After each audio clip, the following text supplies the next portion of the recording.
दोस्तों, आज मैं अपने उन सारे दोस्तों से बात करना चाहूँगा जो काम का बहुत दबाव महसूस करते हैं। कभी उन्हें अपना काम अच्छा नहीं लगता, कभी काम ज़्यादा लगता है और नतीजा ये होता है कि उनकी ज़िंदगी एक अलग तरह के दबाव और तनाव से गुजरती रहती है। आइए देखते हैं कि हनुमान जी के साथ क्या था। हम सब जानते हैं कि हनुमान जी की जिंदगी में जो परिवर्तन की शुरुआत होती है, जो बदलाव की शुरुआत होती है, वो तब होती है जब उन्हें सीता जी का पता लगाने की जिम्मेदारी सौंपी जाती है। जाहिर है कि अगर हमें काम नहीं दिया जाएगा तो हमारी जिंदगी में कोई बेहतरी की कोई गुंजाइश नहीं रहेगी। तो काम से तो हम नहीं बच सकते और बचना भी क्यों चाहिए। अब आप देखिए कि रामचरितमानस में प्रसंग आता है, सुग्रीव ने 1 महीने का समय दिया है कि वे सीता का पता लगा कर आएं। सुग्रीव ने यह टारगेट अपने दल को सौंप दिया है।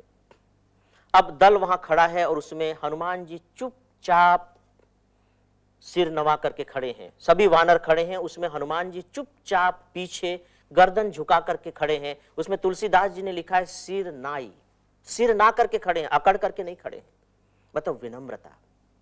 और इसके बाद जामवंत को लगता है कि इस काम को 400 योजन, मतलब अगर किलोमीटर में कहें तो लगभग 1350 किलोमीटर उड़कर जाना है जल मार्ग से और सीता का पता लगा कर आना है। तो इस काम को तो हनुमान जी ही कर सकते हैं। अंगद को उन्होंने नहीं भेजा क्योंकि अंगद राजपुत्र थे और राजपुत्र को इस काम के लिए भेजना एक रिस्क हो सकता था।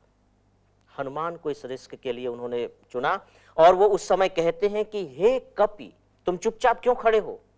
तुम तो बल के निधान हो, ज्ञान के भी निधान हो, विज्ञान के भी निधान हो, और इस धरती पर ऐसा कौन सा काम है जो तुम नहीं कर सकते? हनुमान जी को शायद ये सुनने के बाद पहली बार रियलाइज होता है कि वास्तव में मैं इतना शक्तिशाली हूं और मैं इस काम को बड़े अच्छे से कर सकता हूं। फिर वो आते हैं और जब जामवंत ने उनसे ये काम करने को कहा, याद रखिए कि वो आदेश नहीं देते हैं, वो अनुरोध करते हैं या बताते हैं कि तुम इस काम को कर सकते हो और तुम्हें ये काम करना चाहिए। हनुमान जी को लगता है कि हाँ, शायद मुझे ये काम करना चाहिए। और अब जामवंत के इस आदेश को सुनने के बाद हनुमान जी के साथ क्या होता है, ये गौर करने की बात है और बहुत गहराई से गौर करने की बात है। तुलसीदास जी ने लिखा है, जामवंत के वचन सुहाए, सुनी हनुमंत हृदय अति भाए। वैसी लाइन नहीं है हवा में उड़ा देने की कि ठीक है, जामवंत के वचन सुनने के बाद हनुमान जी को बहुत अच्छा लगा और वो काम पर निकल गए।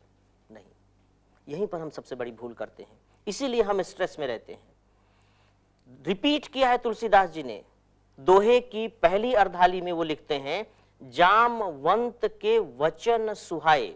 जामवंत ने जो इतना जोखिम से भरा उनको काम दिया, तो उसको सुनने के बाद उनके मन में न तो कोई हताशा हुई, न निराशा हुई, न खीज हुई, न चिंता हुई कि मैं इसे कैसे करूंगा।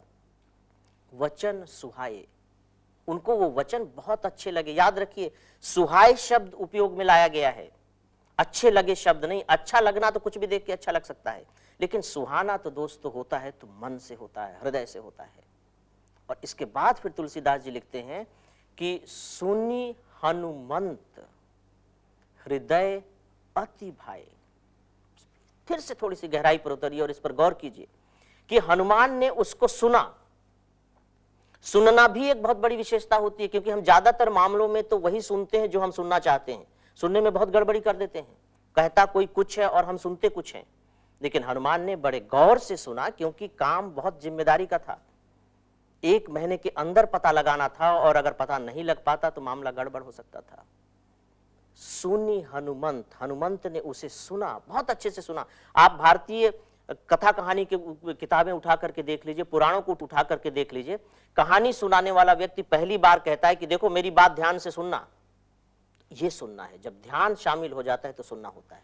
और फिर सुनी हनुमंत हृदय अति भाए, मतलब केवल दिमाग को ही अच्छी नहीं लगी उनकी बात, बल्कि हृदय को भी अच्छी लगी। तो दोस्तों, बात बहुत सीधी सी है कि जब कोई भी काम दिया जाता है, कोई भी जिम्मेदारी दी जाती है, अगर हम उसे अपने दिल और दिमाग दोनों से एक्सेप्ट करते हैं, स्वीकार करते हैं, तो फिर हमारे लिए वो काम न तो बोझ रहता है और न बड़ा रहता है। वो हमारे रुई की तरह, ढेर की तरह हल्का हो जाता है और हमारे मन को प्रसन्न जैसे ही करता है वैसे ही हमारे मन में इतनी ताकत पैदा हो जाती है कि हम उस काम को पूरा कर सकते। जो पहली जो बात है मित्रों, और जो बहुत महत्वपूर्ण बात है हमारी आज की जिंदगी के लिए, भाग दौड़, तनाव और दबाव से भरी हुई जिंदगी के लिए, वो ये है कि काम को स्वीकार कीजिए प्रसन्न मन और उत्साहित मस्तिष्क से स्वीकार कीजिए। ये हनुमान जी की चरित्र का सबसे पहला बिंदु है जो रामचरितमानस की शुरुआत में ही हमें दिखाई देता है। आज इतना ही।